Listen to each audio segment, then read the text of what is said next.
Приветствую, доброго времени суток всем, кто меня видит и слышит. С вами, как всегда, Гарги. И это уже 20-я серия аниме Волчий дождь. О, мама, стеклянные глаза. Опять та эта сова. О, на Кибу смотрит. Но я так и думал, что Киба где-то отрубился. Киба. Это Цуме. Это Хиге, это Тобуэ. Но я так и думал, что он где-то отрубился, и он бог знает где, между жизнью и смертью. Где вы прячетесь? Ага, он уже забывает их. Та сова. Где ты? Кто это? Я не знаю.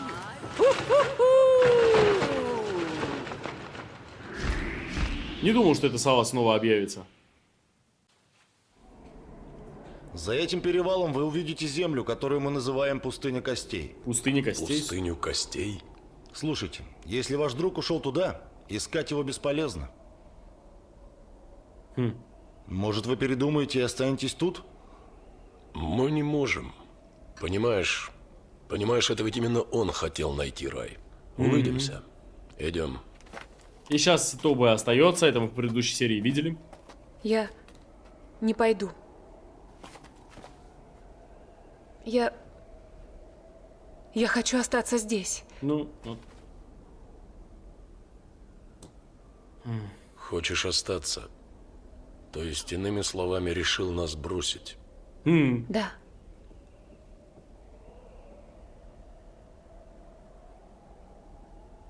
Здесь, рядом с Иком и остальными, тут для меня и есть рай. Вот как. Ты уверен? Не передумаешь? Тобуэ, если ты так решил, то я не против. Береги себя. Ну, там люди друг другу помогают, выживают. Это семья. Он устал. Это ребенок все-таки. Ну, можно понять, что приключения приключениями, но, понимаете, он когда родился, он родился с женщиной, которая его любит. Семья, ну... И вот он нашел что-то похожее на это, где-то друг о друге заботятся. Где нету опасности, а он там уже за несколько дней или недель или месяцев, пока пробыл с ними, он несколько раз чуть не погиб реально. Ну грустно им, конечно. К парню привязались. Он всегда как-то тянулся к людям. Во, классно сказано. Цуме, Он их попросту любит. да, очень похоже на то. Цуме. Ты вроде тоже говорил, что устал искать рай. Если ты останешься, я переживу. Это и ты. Цуме, ты пойдешь даже один? Я хочу убедиться сам. Что этот идиот мертв. Говорят, волки несут этому миру погибель. И я хочу убедиться в этом.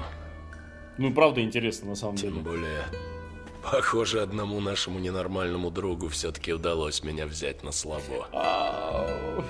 Поэтому я буду его искать. Удалось взять его на слабо. В начале. Ты мне начинаешь кое-кого напоминать. Его самого. Заразительно. Такая бешеная воля. Заразительно. Вот я примерно понимаю, что сейчас Киба где-то в отрубе. Мне кажется, он где-то сейчас лежит, и это вот он между жизнью и смертью. Вот что-то в Что этом не роде. так, Киба? Я ничего не помню.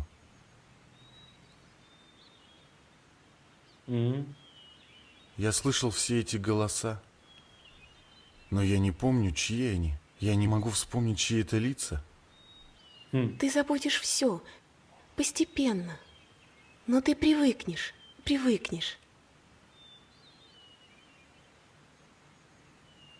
Постепенно, понемногу, по чуть-чуть. Не волнуйся ни о чем. Здесь я всегда буду с тобой. Сатана. Ладно. Где ты? Кто ты? Жив ты или мертв? Это все не важно, не важно. Все ответы скрыл песок. Ну все понятно. Эта сова вообще признак смерти. Вы помните, когда она впервые появилась? Да, это было в лесу смерти или бог знает где. Тобуэ. Ты хороший мальчик, Тобуэ. Пора нам покушать. Не прыгай, не надо. Тобуэ. Я задыхаюсь. Не надо.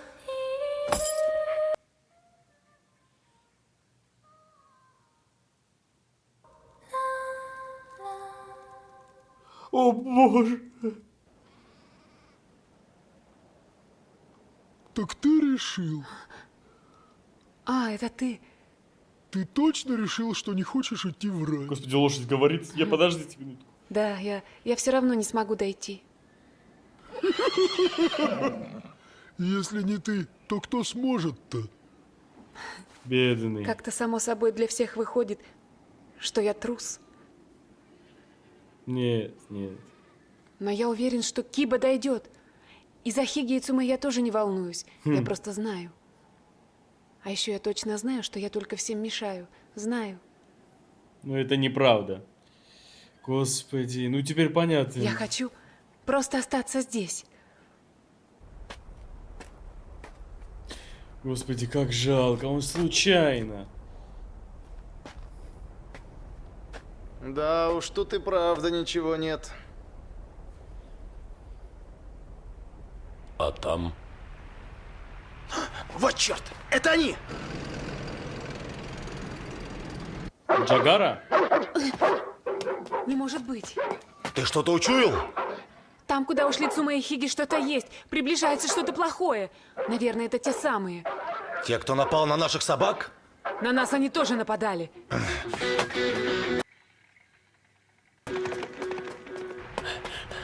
Они идут прямо за нами. Будто сами могут нюхом почуять волка. Значит, бежать и прятаться бесполезно. Надо драться. Это куст? Подожди, там по центру леса был куст. Да, это из княжества Джагара. Это специальные войска, это гвардейцы Джагары.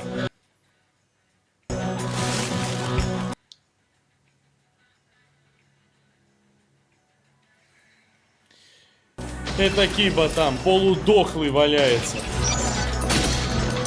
Видимо, он туда заполз. Но как он вообще там оказался впереди них? Это значит, что он... О, красиво.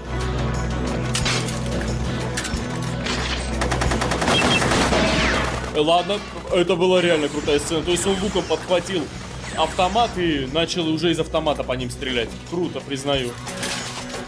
А что это с ними? Что они умерли на месте, что ли? Что это случилось? Что случилось? Что они на месте упали-то? А, он сильно... Назад! Уходите отсюда. Он отравлен и парализован. Колючка! Этим нельзя... Его убило! Но он еще жив! Жив, но если мы не вытащим его оттуда... Там дышать нельзя этим. Все ясно. Это какое-то отравленное место. И там нельзя ни дышать, ничего остального нельзя делать. Поэтому те отрубились. Пусть старейшина посмотрит. Старейшина вернет его блуждающий дух. Быстрее! Этих тут оставили. Вот теперь сова пусть с ними общается. Ну все, сейчас его вытаскивают из этих мира грез.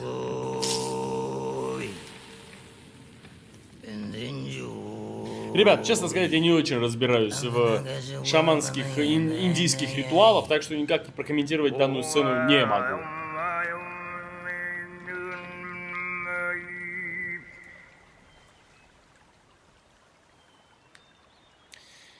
Эх. Вообще очень интересный момент, потому что это сейчас, скорее всего, мозг Кибы так думает. Понимаете, в чем дело? Потому что когда он уже отходит в мир иной, и голова потихоньку отрубается. Что происходит, Мю? Кажется, тебя все-таки кто-то нашел. Ты о чем? Зовут назад.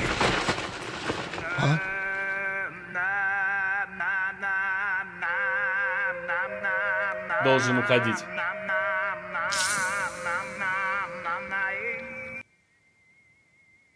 Я хотела, чтобы мы были вместе. Но знаешь, ты не сможешь остаться. Да. Знаешь, это место, это вовсе не рай.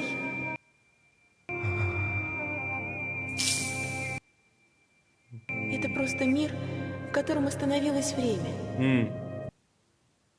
И однажды ты забываешь, почему ты здесь. Ага.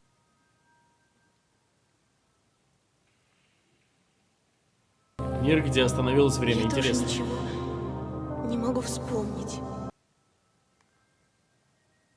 Ты что говоришь? Тебе уже пора уходить. Пойдем. Пойдем со мной. Видимо, она уже не может уйти. Она давно умерла.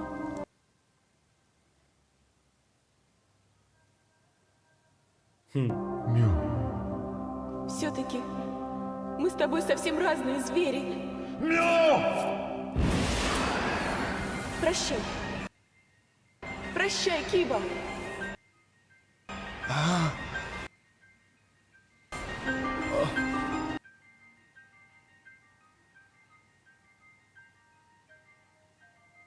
Возвращаться в реальность. Киба. Вот это так сложно. Очень классно показали. Даже такой волевой, как он, Ты помнишь? берущий ответственность за все, Киба, вспомни меня. за все, что он делает. Даже ему сложно вернуться назад в реальность. Понимаете? Чеза. Насколько сильно влияние грез. Всем хочется назад в такой мир, где нет ни ответственности, ничего, а только покой. Но, к сожалению, настоящий мир не таков. И нужно возвращаться.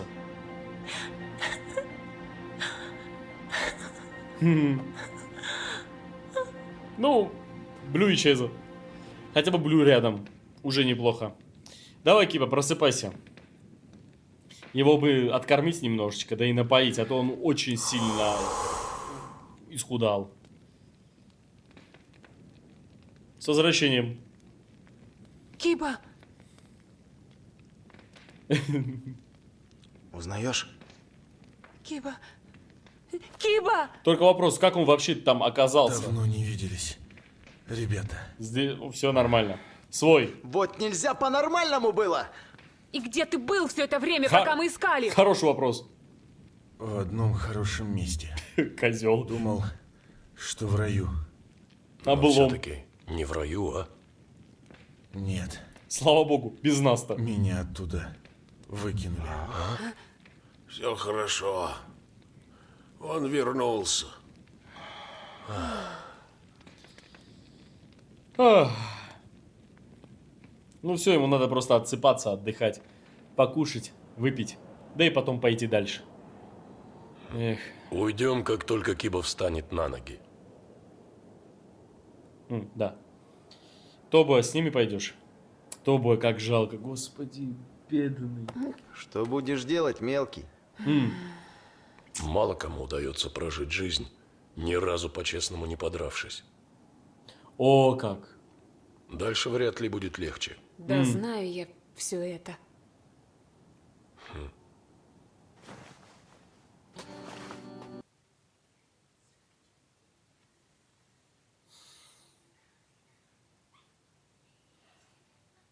Все, он то есть может Ты уже... как?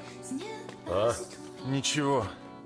Наконец-то проснулся. Иллюзию включать Такое может, значит... чувство, словно я спал целую вечность. Это был странный, но счастливый сон. То, что ты видел, сады вечности. Сады вечности? Сады вечности. Ты помнишь невероятное блаженство и покой, которого раньше не знал? Да. Да. А ведь большинству людей этого достаточно. Они так и остаются там навеки вечные. А ты ушел оттуда, ты вернулся в этот мир. Есть место, которое я должен найти. Зачем ты пытаешься отыскать рай? Хороший вопрос. Рожай. Чтобы суметь выжить. Будущее. Ясно. Чтобы суметь выжить. Будущее. Мы ищем будущее. Что там было? Ничего. Просто я встретил одну девушку. А? Чего? Ты девушку? Тогда понятно, почему ты малость расслабился. Ты о чем? Ты все равно не поймешь. Да, ты мелкий, тебе нельзя. Почему меня там не было? Да почему я не пойму? Потому. Но я не мог отделаться от чувства, будто забываю. Чезу. Не только ее. О. И вас тоже. Не, их забыть можно.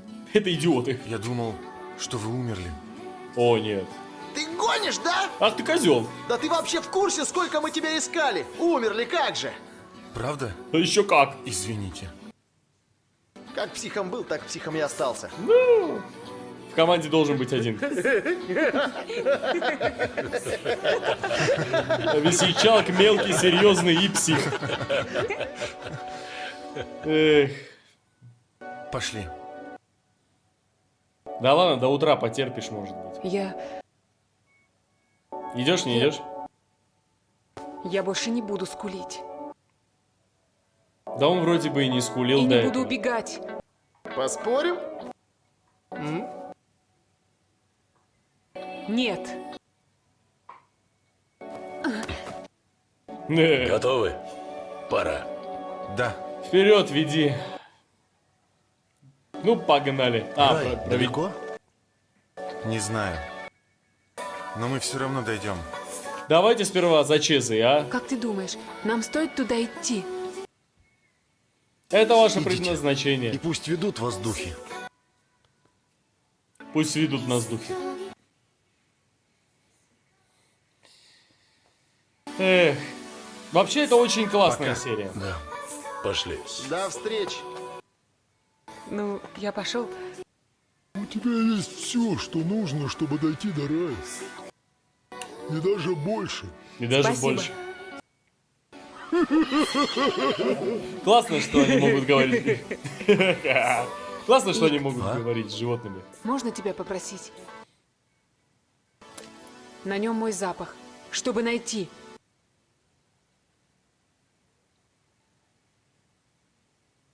Он что-то оставил им.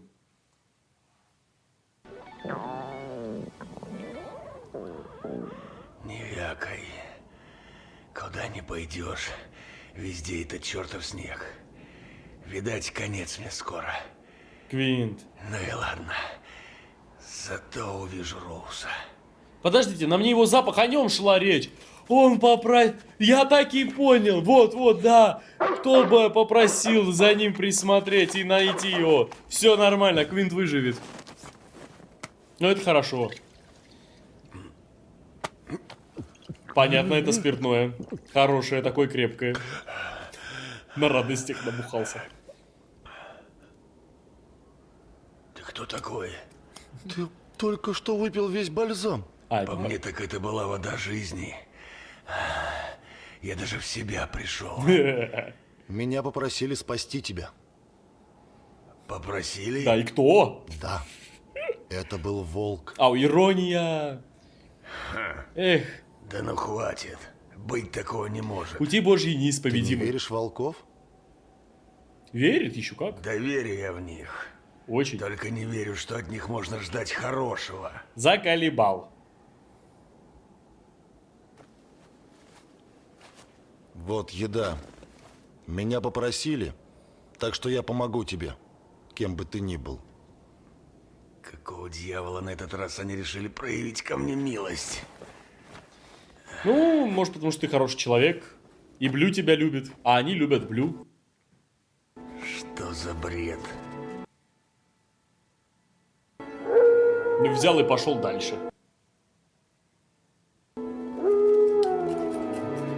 Видимо, он знак дал, что все, я все сделал. Мы все сделали. Видимо, он такой. Очень хорошая, добрая, прекрасная серия. Если честно, очень-очень о многом заставляет задуматься. Здесь не просто так. Кибу был показан, и был показан Тобо. То есть их конфликты очень... очень схожи, понимаете, параллель чувствуется в этой серии между конфликтом в себе Тобуэ и Кибой. Прежде чем перейти к обзору, хочу сердечно поблагодарить всех, кто приобрел подписку и стал горгушей на Бусти, где я выкладываю все созданные мной видео раньше, не вырезая музыку и не маскируя картинку.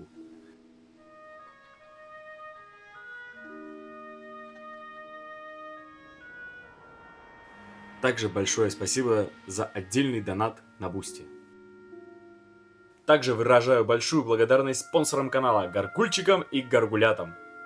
По скриптам, код GIUS уже полностью лежит на Бусти в абсолютно открытом доступе, а теперь пришло время тетради смерти, которую я также выложу на Бусти в открытом доступе, без маскировки кадра и с прекрасной музыкой с 1 по 24 серию. Итак, дорогие друзья, с чего хотелось бы начать? На самом деле хочется начать, я в прошлой серии должен был об этом сказать, но не сказал, по поводу Мю, иллюзии Кибы. Что это за животное? Это каракал. Хищное млекопитающее семейства кошачьих. Долгое время каракала относили к рысям, на которых он похож внешне. Однако из-за ряда генетических особенностей его выделили в отдельный род. Знаете, давайте сперва про Кибу. Ну, частое явление, когда человек уже между жизнью и между смертью, включается очень красивый сон. Когда люди во время комы или когда вот во время, ну, между жизнью и смертью, когда вот человек в коме борется за жизнь, они часто говорят потом, если они выходят из комы, они часто говорят, что они видели ад или рай, или вот что-то в этом роде они видели. Может быть, оно и так. Видят свет в конце тоннеля. Может быть и так. Но принято считать, если смотреть на это по-атеистически, да, я не утверждаю, что это так, но если смотреть на это по-атеистически, то это всего лишь защитная функция мозга, которая просто помогает организму и человеку спокойно уйти в мир иной, наблюдая очень красивые, приятные картинки или сюжет. Вот примерно здесь, скорее всего, это и происходило. Киба уходил уже, он уже умирал, надышавшись всякого нехорошего в этой пустыне. Киба! Назад! Уходите отсюда! Он, насколько я понял, мне так кажется, он бежал за Джагарой, за кораблями Джагары бежал, пока не умер просто, вот пока не истощился до полусмерти и нашел куст, где он решил отдохнуть, и в итоге этот куст, он был ядовит, и он его полностью парализовал, потому что он был еще уставший, он заснул, и из этого сна он не мог выйти. Даже солдаты Джагары там просто вырубились. Когда его отнесли, вот теперь очень интересный момент, шаманы. Вообще шаманы и вообще индейцы, у них очень большая культура не просто ритуалов, а использования разных природных компонентов, я имею в виду разных природных веществ, да, даже природных наркотиков в своих ритуалах. Я, насколько понял, в сочетании с огнем и в сочетании с разными порошками, которые там выделял этот старик, да, они все просто очень хорошо медикаментозно подействовали на Кибу. Это если сейчас очень атеистично, если убрать весь символизм абсолютно всего происходящего, это все очень хорошо повлияло. То есть я хочу сказать о том, что даже если убрать мистическую составляющую всего этого повествования, то это очень хорошо укладывается и в реальное повествование. Я это хотел сказать. Киба банально умирал, и его вытащили. Просто дав ему вдохнуть то, что нейтрализовало то, чем он надышался вот от этого куста.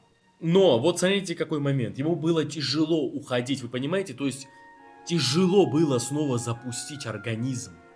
С символичной точки зрения это что означает? Что даже такой волевой, как Киба, который взял на себя всю ответственность довести свою волчью миссию до конца, то, что предназначено волкам, он все равно хотел остаться в этом прекрасном месте и спокойно жить. Или умереть, или быть бог знает где и как, не знаю. Но то, что это было проклятое, ну скажем так, не проклятое, но такое место, где ты полностью исчезаешь, это символизировала сова, которая здесь ярко символизирует смерть. Понимаете, желание такого места, даже его решимость покоробила. И он хотел даже хотя бы Мию забрать оттуда, чтобы как-то оставить это чувство. Но нет, не смог.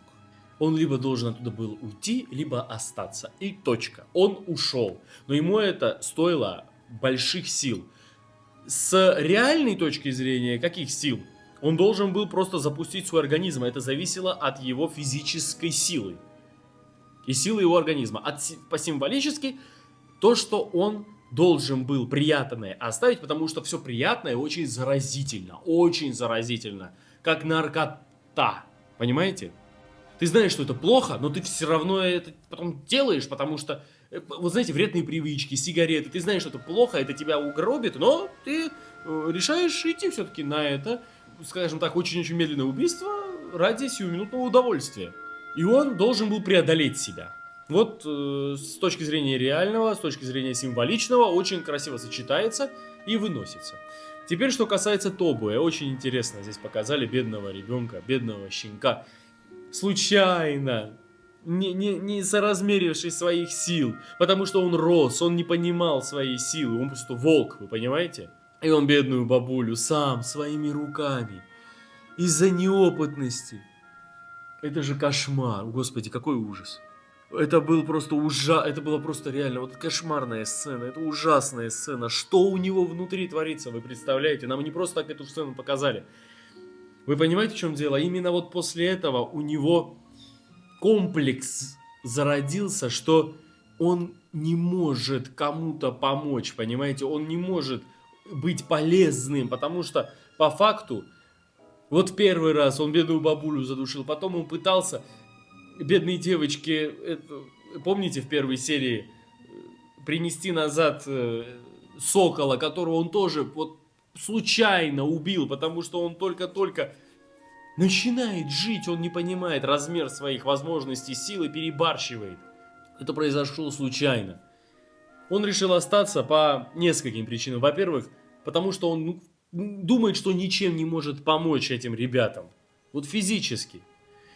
Это во-первых. Во-вторых, он просто увидел такой же покой у этих индейцев, как и в то время, когда он родился. Для него это покой. Вот то, что он впервые увидел в своей жизни, вот это для него покой. И он хотел этого покоя. Для него это истина, для него это реальность. Для него это животные с людьми живут бок о бок. Это идиллия. Он хочет остаться в этой идиллии. Но, к сожалению, его путь не таков. Его предназначение, волчье предназначение, тут предназначение волков в том, чтобы спасти людей, открыть рай. И он должен это сделать, это его долг, которое в нем вот в инстинктах зародилось миллиард лет назад, у него нету выбора. Вот это мне очень нравится в концепции данного повествования, что вот как здорово, что волки это существа, у которых заранее с рождения есть реальная цель, предназначение, они знают, что может быть лучше. Но с другой стороны, может быть, можно самому придумать свое предназначение, да? Но это, знаете, долгий вопрос, это очень долгий, длинный философский вопрос, который не буду разбирать. Я очень много говорил об этом в других сериях. Конкретно сейчас не помню, конкретно в которых сериалах я об этом говорил, что когда у человека, если нет цели, ты можешь ее придумать и следовать этой цели до конца своей жизни. В этом и есть свобода, я об этом говорил. Но вот здесь, вот в этой концепции у волков есть изначально цель, которой они следуют. Но, к сожалению, вот их путь может остановить вот такое место, как либо сон Кибы, либо место с индейцами. Вот так. Вот в этом параллель. Что-то хорошее, это не значит, что это будет тебе полезно. Даже вот Суме ему сказал, что Мало кому удается прожить жизнь, ни разу по-честному не подравшись. Дальше вряд ли будет легче. Да знаю я все это. вы понимаете, будет сложно. Жизнь сложная вещь. От нее не надо убегать. Я не говорю, что сейчас индейцы не живут. Это хорошая жизнь, помогают друг другу люди, да. Но животные и люди – это одно. А в этой истории волки – это другое. Это не совсем звери. Это некая божественная сила, которая взяла ответственность за людей, согласно лору. И они должны до конца проследовать своему пути ради спасения человечества, самих себя и всего мира. Вот.